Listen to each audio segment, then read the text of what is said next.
Assalamualaikum warahmatullahi wabarakatuh. Perkenalkan, saya Juwita Ramadhana. Pada pertemuan kali ini saya akan menjelaskan mengenai menghadapi pola hidup pada usia lanjut. Saat bertambah usia bukan berarti tidak perlu lagi memperhatikan kondisi kesehatan dan mental. Pasalnya, setiap manusia berhak mendapatkan kesehatan hidup sehat dalam waktu yang lama. Hal ini juga berlaku untuk yang sudah memasuki masa lansia. Seiring dengan pertambahan usia, mengalami berbagai perubahan, baik secara fisik maupun mental. Maka dari itu, kita perlu melakukan penyesuaian gaya hidup agar sehat sebagai lansia tetap terjaga. Penyesuaian gaya hidup yang tepat juga dapat membantu mencegah berbagai penyakit serius, termasuk diabetes, penyakit jantung, hingga kanker. Nah, ada beberapa cara yang bisa kita lakukan untuk menjaga kesehatan pada masa lansia, seperti yang pertama, tetap aktif. Memasuki masa lansia, kita mungkin lebih banyak menghabiskan waktu di rumah ketimbang melakukan aktivitas di luar ruangan. Padahal, aktif bergerak dan berolahraga dapat menjaga agar fisik dan mental lansia tetap sehat. Bahkan, aktif bergerak dan rutin berolahraga tidak hanya menjaga kesehatan lansia, tapi menambah usia harapan hidup. Oleh karena itu, meski sudah memasuki masa lansia, bukan berarti tidak boleh berhenti aktif bergerak. Yang kedua yaitu menjaga berat badan tetap ideal. Tahukah kamu, berat badan berlebih atau obesitas meningkatkan resiko mengalami berbagai penyakit serius. Hal ini juga berlaku untuk orang yang sudah lanjut usia. Oleh sebab itu, menjaga berat badan agar tetap ideal juga bermanfaat untuk meningkatkan kesehatan lansia. Selanjutnya yaitu mengkonsumsi makanan sehat, pola hidup sehat untuk lansia. Berikutnya yaitu membiasakan diri mengkonsumsi makanan sehat agar kesehatan lansia tetap terjaga. Tak hanya itu, memiliki pola makan yang sehat dan seimbang juga baik untuk menjaga kesehatan, meningkatkan energi hingga mencegah penyakit lansia.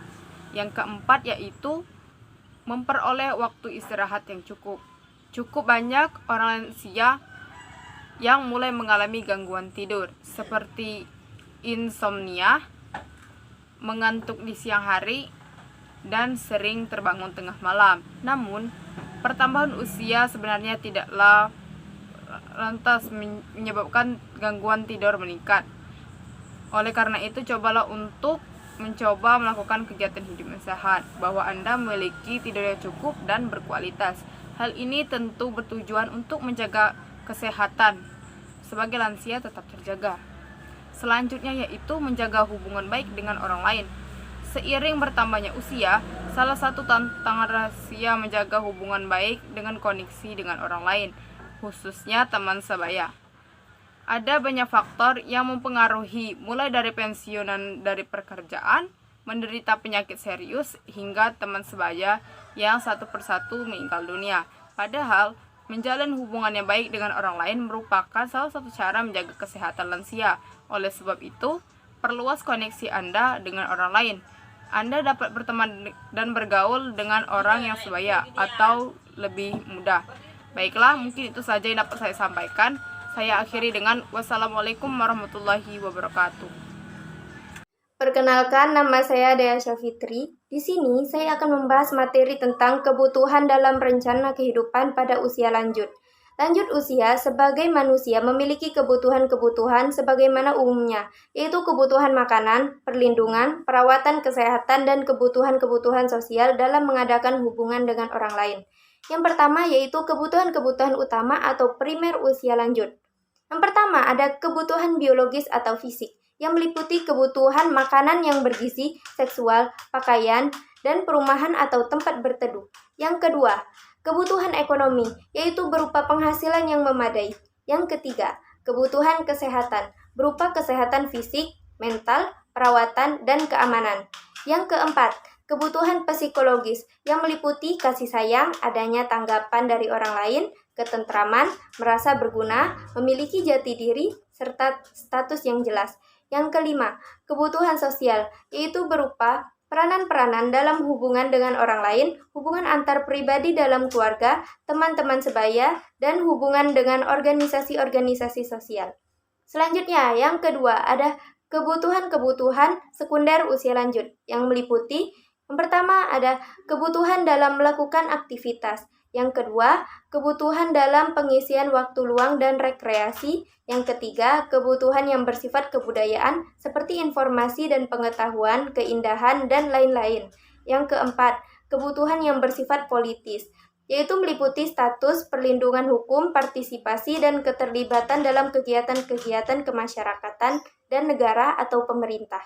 Yang kelima, kebutuhan yang bersifat keagamaan atau spiritual, seperti memahami akan makna kehadiran dirinya di dunia ini dan memahami hal-hal yang tidak diketahui atau di luar kehidupan termasuk kematian. Assalamualaikum warahmatullahi wabarakatuh. Saya Miftahul Khairah dari program bimbingan dan konseling, dan di sini saya akan membahas materi mengenai tipe pola kehidupan pada masa usia lanjut. Memiliki tubuh yang sehat merupakan dambaan semua orang dari segala usia. Terlebih lagi bagi lansia yang mempunyai resiko lebih tinggi dengan berbagai penyakit, yang agar lansia terhindar dari penyakit kronis dan tetap sehat. Lansia juga perlu menerapkan pola hidup sehat, dan ada beberapa pola kehidupan sehat yang bisa lansia terapkan. Yang pertama, tidur yang cukup. Tidur adalah waktu tubuh untuk beristirahat sehingga memungkinkan sel jaringan dan organ bekerja lebih baik untuk keesokan harinya. Pada orang usia lanjut memiliki durasi tidur malam sekitar 7-9 jam dari usia 61-64 tahun. Kemudian yang kedua, pola hidup makan yang sehat. Dengan mengatur pola makan hidup yang sehat, untuk lansia juga termasuk dalam pola hidup sehat dari segala usia. Pilihlah makanan yang bergizi untuk dapat memenuhi kebutuhan nutrisi dan terhindar dari penyakit. Tingkatkan asupan makanan sayur, buah-buahan, makanan sumber protein, vitamin B12, asam folat, dan juga kalsium. Kurangi juga kebiasaan memakan makanan yang buruk seperti kurangi konsumsi makanan manis, makanan padat energi, dan minuman ringan. Yang ketiga, perbanyak minum air putih. Seiring dengan bertambahnya usia, akan semakin mudah untuk tidak merasa haus, sehingga orang lanjut usia cenderung lebih beresiko untuk mengalami dehidrasi. Karena itu, perbanyak mengkonsumsi air putih termasuk dalam penerapan pola hidup yang sehat untuk lansia agar cairan dalam tubuh tetap seimbang. Yang keempat, olahraga. Jangan salah, olahraga untuk usia lanjut adalah bagian yang penting dalam pola hidup mereka. Olahraga dalam meningkatkan sistem kekebalan tubuh, proses metabolisme yang terjadi dalam tubuh semakin baik, serta mencegah terjadinya berbagai penyakit yang tidak menular. Olahraga untuk lansia juga dapat membantu untuk menjaga kebugaran, memperkuat otot, sendi, dan tendon, serta menurunkan resiko terkena cedera. Yang kelima, menjaga berat badan ideal. Lansia tidak harus menurunkan berat badannya, namun sebaiknya lebih berfokus untuk mengendalikan berat badan pada lansia agar tidak terus bertambah. Jangan biarkan lansia menghabiskan harinya hanya duduk atau berbaring saja. Terapkan pola kehidupan yang sehat mulai dari sekarang. Dengan menjalani hidup yang tetap sehat di usia senja tidaklah mudah, karena fungsi fisik yang mulai menurun. Namun ada 3 kompetensi yang sehat pada proses menua, yaitu bebas dari penyakit dan kecacatan, kemampuan fisik dan berpikir yang masih prima, partisipasi sosial, dan produktivitas yang tinggi. Dengan itu, manfaat dari menerapkan pola hidup sehat ini, yang pertama, menjaga sistem imun tubuh, stamina, dan energi meningkat, menjaga berat tubuh ideal, baik untuk kesehatan mental, serta meningkatkan kepercayaan diri. Sekian, itulah materi dari saya. Saya ucapkan terima kasih. Assalamualaikum warahmatullahi wabarakatuh. Perkenalkan, saya Dunia Vitasari. Di sini saya akan membahas materi mengenai lembaga hunian untuk lansia di Indonesia. Yang pertama sendiri ada di rumah tangga, karena banyak warga lansia yang hidup mandiri dan lebih untuk menetap di rumah tangganya sendiri, baik yang mungkin berbentuk rumah ataupun apartemen, karena faktor pertimbangannya yakni karena kondisi fisik rumah, perawatan dan pengelolaan rumah tangga, sosialisasi dan kehidupan yang aktif, keamanan dan keselamatan, serta kesesuaian jangka panjang.